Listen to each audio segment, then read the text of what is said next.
Okey geng, hari ni tugasan kita nak pasang mak gat lori. Okey geng, ni mak gat lori So kita nak pasang kat tapak dia, tapi sebelum nak pasang tu kita kena check dulu.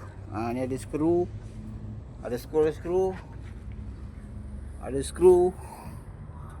Kena cabut dulu lah. Lepas tu dah siap cabut skru apa semua baru boleh pasang.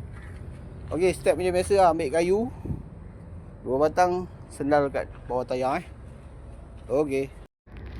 Okey geng, lepas cabut skru ada 3 ada 6 biji skru dah cabut. Apa lagi? Kasih pasang lajang. Ni mesin baru kita, Dongcheng. Alright, jom. Okey geng, macam biasa lah, ambil kayu 2 batang, sendal. Lepas tu kita ukur lah. Buat dalam macam mana tengok. Okey tu. Kalau okey ngam lah. Yang ni kedudukan dia center lah. Lepas tu apa lagi? Kasih tepuk lah. Okey geng, siap. Tepuk.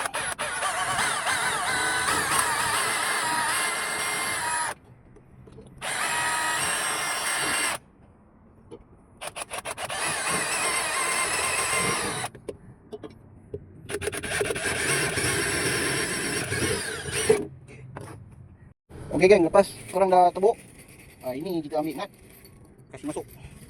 Okey.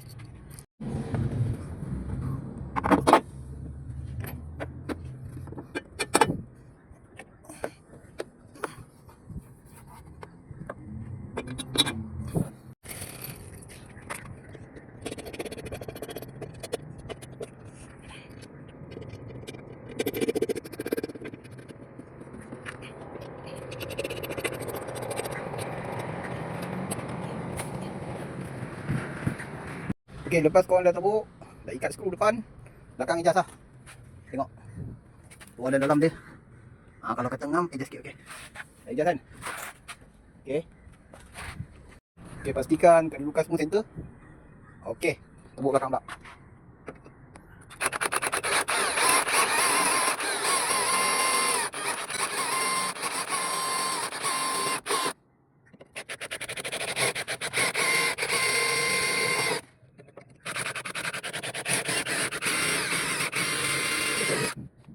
Okey, ambil apa skru 3 batang. Okey, kita masuk lah.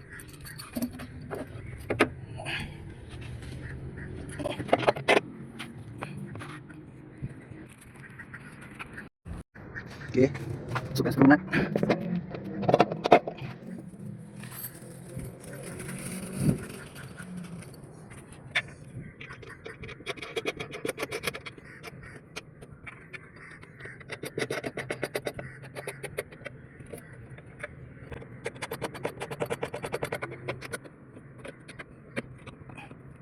Okey, dah siap pasang.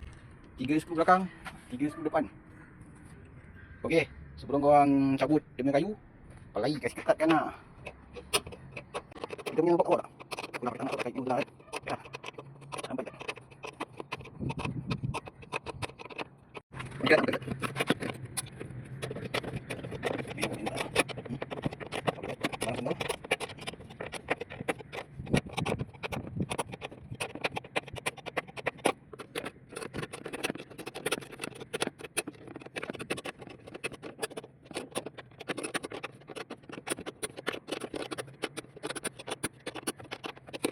Ikat belakang, ikat depan pula, letakkan.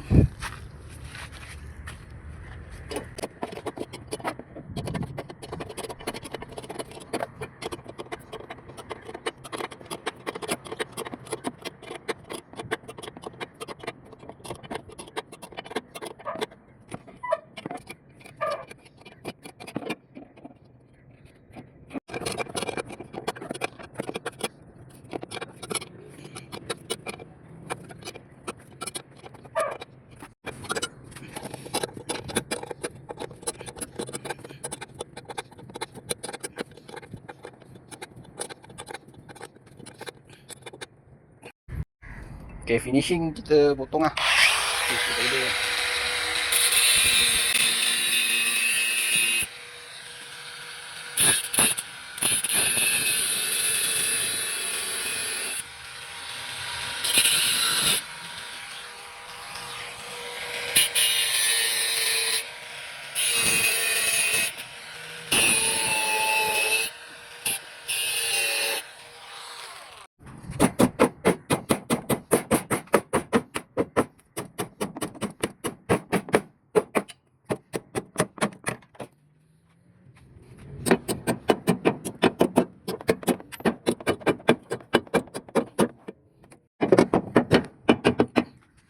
Okey, siap.